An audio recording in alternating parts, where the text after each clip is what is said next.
Hi everyone, कैसे हैं आप लोग आज? Welcome back to my channel.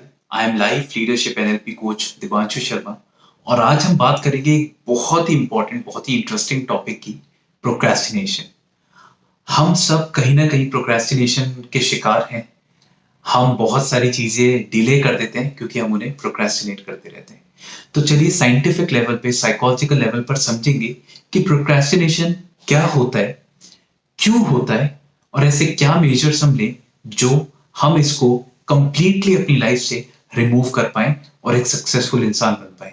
क्योंकि एक सक्सेसफुल इंसान वो है जो अपने एक्शंस को डिले नहीं करता, वो उन्हें आज लेता है, आज एग्जीक्यूट करता है और ऐसे करता चला जाता है ताकि एक दिन वो अपने गोल्स को अचीव कर ले। तो चलिए बिना वक्त जाया करे शुरू करते हैं कि प्रोक्रेस्टिनेशन क्या होता है। उससे पहले एक छोटी सी विनती, अगर आपने मेरे चैनल को सब्सक्राइब नहीं किया है तो आप सब्सक्राइब कर लीजिए। मैं बहुत ही अच्छी, healthy life and leadership advices अपने वीडियोस के द्वारा शेयर करता हूँ और इससे आपको अपनी लाइफ में बेहतर बनने के लिए बहुत मदद मिलेगी।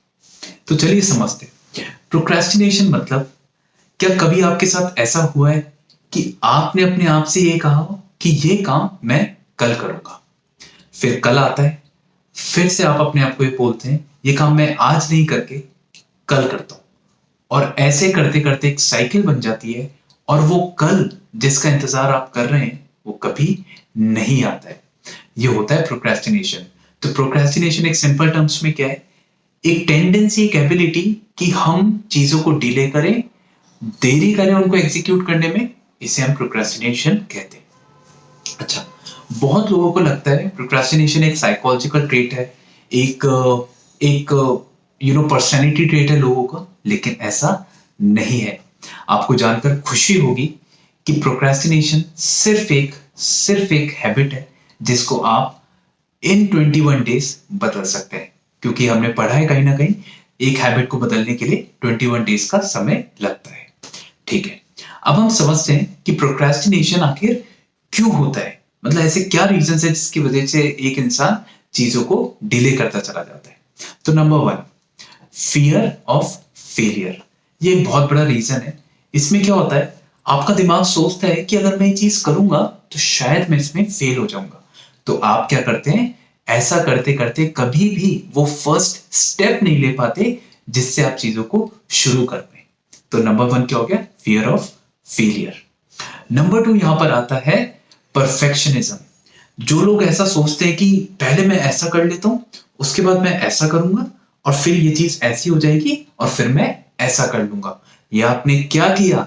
आपने एक परफेक्शन की लूप बना ली अपने लिए।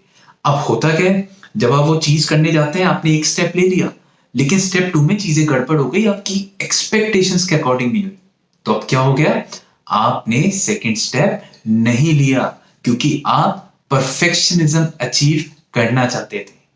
इस वजह से आप प्रोक्रेस्टिनेट कर जाते हैं, चीजों में डिले कर जाते हैं। नंबर 3 यहां पे आती है ओवर थिंकिंग। जो लोग बहुत ज्यादा सोचते हैं, अगेन ये काइंड ऑफ एक परफेक्शनिज्म भी इसी का एक सबसेट है। लेकिन जो लोग बहुत ज्यादा सोचते हैं कि मैं ऐसा कर लेता हूं, मैं वैसा कर लेता हूं, तो वो क्या करते हैं, थिंकिंग मोड में रह जाते हैं और कभी एक्शन ओरिएंटेड नहीं हो पाते। और जब तक आप एक्शन ओरिएंटेड नहीं होंगे तब तक आप कैसे एक्शन लेंगे? तो तीसरा हो गया कि आप वो एक ओवर थिंकर है, इसलिए आप प्रोक्रेस्टिनेट कर जाते हैं। Number 4, distraction. हमारे आसपास बहुत सारे डिस्ट्रैक्शंस हैं, हमारी अपनी खुद की पर्सनल लाइफ, सोशल मीडिया, ये इलेक्ट्रॉनिक गैजेट्स, ऐसी लाखों चीजें जो एक डिस्ट्रैक्शन का काम करती हैं। और जब आप कुछ करने बैठते हैं आप डिस्ट्रैक्ट हो जाते हैं, और क्योंकि डिस्ट्रैक्ट हो जाते हैं तो आप वो एक्शन नहीं ले पाते। तो ये कुछ रीजंस हो गए जिसकी वजह से एक सामान्य स्तर पर एक इंसान प्रोक्रेस्टिनेशन करता है। अच्छा, अब प्रोक्रेस्टिनेशन को ठीक करना है तो कैसे ठीक करें? तो बहुत ही सिंपल, ये 3 से 4 स्ट्रैटेजी है, प्रूवन स्ट्रैटेजीज हैं। आप किसी भी बुक में जाकर पढ़ लीजिएगा, लेकिन मैं वो सारी स्ट्रैटेजीज आप तक लेकर आया हूं ताकि आपको कंसोलिडेटेड वे में इसके रीजनिंग मिल जाए कि आप कैसे इसको ठीक कर सकते हैं। तो नंबर 1 इसमें आता है, अपने बड़े टास्क को छोटे छोटे स्मॉल टास्क में ब्रेक करें। अच्छा, इससे क्या होगा? तो जब आप अपने बड़े टास्क को छोटे छोटे टास्क में ब्रेक करते हैं तो आपको एंग्जाइटी नहीं होती कि मेरे को इतना बड़ा टास्क एक साथ कंप्लीट करना है। आप क्या करेंगे, एक छोटे छोटे मॉड्यूल पर काम करते चले जाएंगे, उसे फिनिश करेंगे। जैसे ही फिनिश करेंगे, with the positive reward system आपके ब्रेन को मोटिवेशन जाएगा और आप सेकंड टास्क के लिए जंप कर जाएंगे। और इसी तरह एक एक मॉड्यूल कंप्लीट करते हुए आप अपने बड़े टास्क को कंप्लीट कर पाएंगे। ये हो गया सबसे पहला वे प्रोक्रेस्टिनेशन को बीट करना। क्या बताया मैंने? मैंने बताया कि आप अपने बड़े टास्क को छोटे छोटे टास्क में डिवाइड करेंगे। Number 2, avoid distractions. डिस्ट्रैक्शंस जितनी भी आपको लगता है, आप अगर सोशल मीडिया से डिस्ट्रैक्ट होते हैं, तो अगर आप कोई काम कर रहे हैं तो अपने फोन को साइड में रखें। अब अगर आप मुझे कहते हैं कि मेरा तो काम ही फोन पर होता है, तो मैं आपको ये कहूंगा उस वक्त आपको अपने आप को थोड़ा फोकस रखना पड़ेगा, अपने आप को कंट्रोल करना पड़ेगा कि आप किसी भी social media platform, Instagram, Facebook, उस वक्त उस पर ना जाएं और सिर्फ अपने टास्क पर फोकस करें। ठीक है। थर्ड हो गया, अपने आप को रिवॉर्ड करना। Reward yourself. जब भी आप कुछ करते हैं तो आपको अपने आप को रिवॉर्ड करना चाहिए, आपको छोटे छोटे विंस को सेलिब्रेट करना चाहिए। इससे क्या होता है, इससे आपकी लाइफ में एक मोटिवेशन, एक पॉजिटिविटी बनी रहती है, ताकि आप नेक्स्ट स्टेप्स के लिए अपने आप को तैयार कर पाए।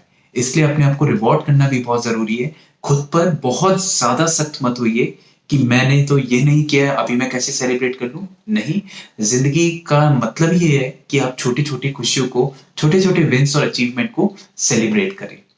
एंड नंबर 4 क्या हो जाएगा, अगर हमें प्रोक्रेस्टिनेशन को बीट करना है, हम थोड़े से एक्टिव रहें। हम अपनी एक टू डू लिस्ट बनाएं कि ये मेरे को आज करना है।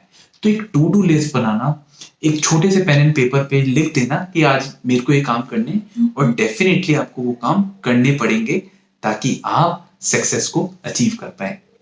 हमेशा याद रखिए दोस्तों, प्रोक्रेस्टिनेशन कोई बहुत बड़ी चीज नहीं है, लेकिन इसके इफेक्ट्स बहुत बड़े हैं। ये आपको रोकता है आपकी सक्सेस अचीव करने से, आप जो अच्छा काम करना चाहते हैं उससे आपको रोकता है। तो इस हैबिट को आज से ही बदलिए। ये 3 से 4 मैंने आपको जो अप्रोच समझाई है, इनको फॉलो करिए। अब आप लॉजिकल लेवल पर भी जानते हो कि प्रोक्रेस्टिनेशन क्यों होता है, तो अब आप, मैं यकीन करता हूं, अब आप इसको बेहतर तरीके से कंट्रोल कर पाओगे और उस पर काम कर पाओगे। चलिए, मुझे कमेंट सेक्शन में जरूर बताइएगा कि वो कौन से पेंडिंग काम थे जो आप आज करना चाहते हैं, जिन पर आज आप स्टेप लेंगे। Keep following life coach Divanshu. मैं बहुत ही healthy life and leadership advices share करता हूं, जिससे आप अपनी जिंदगी बेहतर बना सकते हैं। Bye bye, take care.